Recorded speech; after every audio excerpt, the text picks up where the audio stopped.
So welcome to Consistently Creative Crew's project recipe. Tonight we were doing Autumn Cottage, so I had wanted to go ahead and do this digitally. Colleen taught it traditionally tonight and showed us a couple of different layouts. So if you look on YouTube, you'll find that video, but I wanted to go ahead and go through it digitally.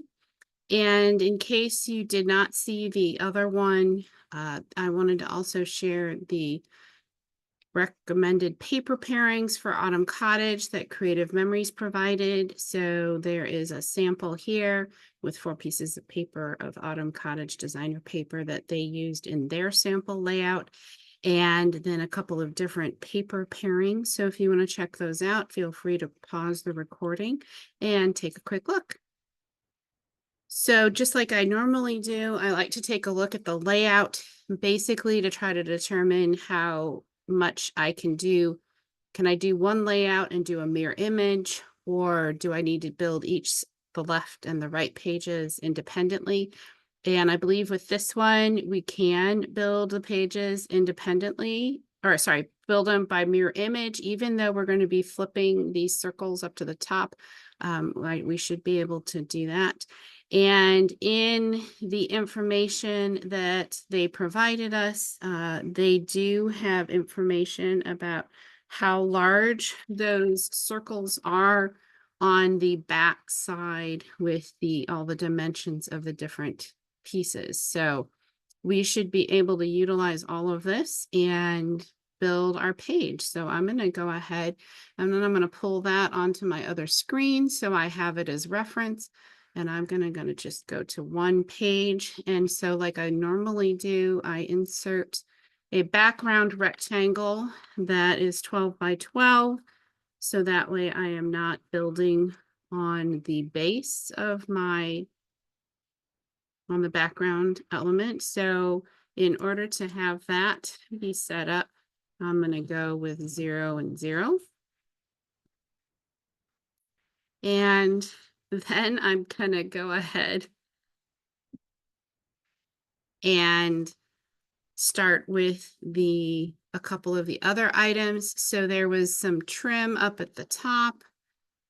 There was, it's a 3/4 of an inch piece. So I'm going to go ahead and just insert that shape. And this is 12 inches by 3/4 inches. And I'm going to go ahead and just fill that with a white color for the time being. And I'm going to create that. And we needed 2 of those. And since I don't know the positioning right at the moment, I'm going to just put them on the page. The next thing is a number of photo mats. So I'm going to go ahead and insert those. It was 4 by 6.5. And sometimes when I type things, it goes with 40. So I'm going to go ahead. I'll leave that one white.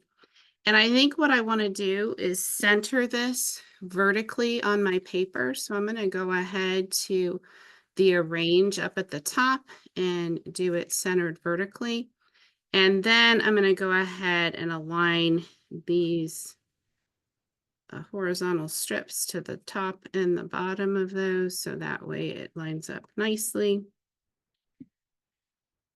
And I needed 3 of these, so I'm going to go ahead and put those in. And just so they're not all the same color, I'm going to make these 2 outside ones black, just so that I can see them. And I'm going to make this inside one a gray, so it's, again, not quite the same.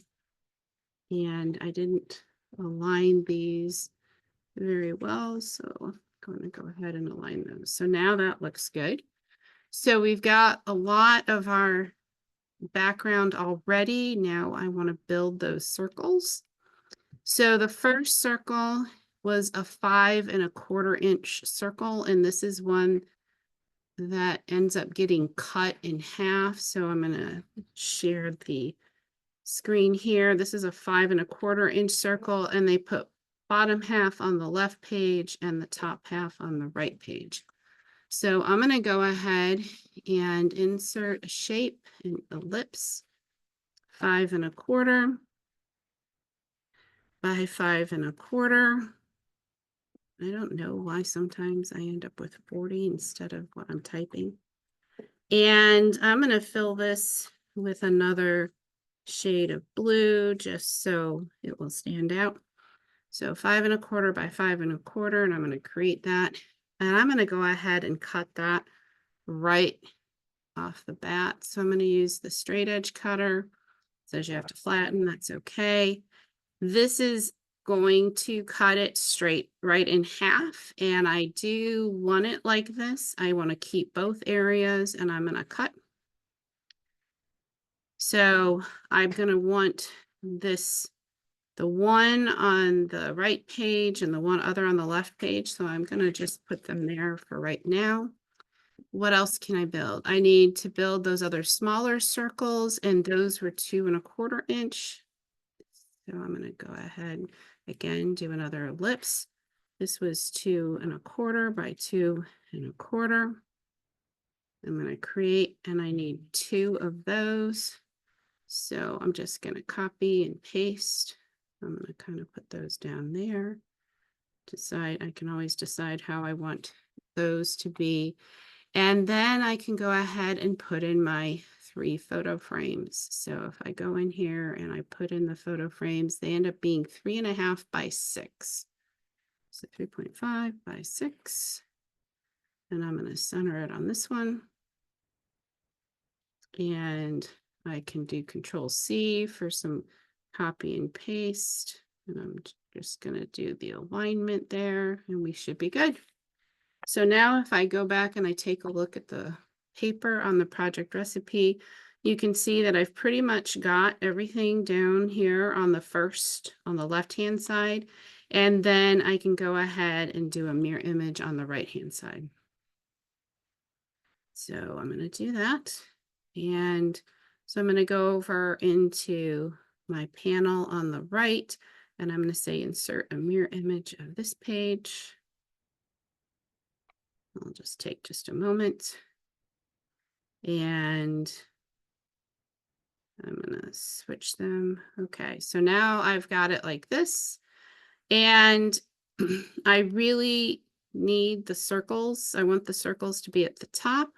And so what I can do is I can bring that top half one over, and as I bring it so that it's completely aligned with the bottom one, I've got all the alignment helpers, and they're purple on my screen. I changed them to just make it show up better.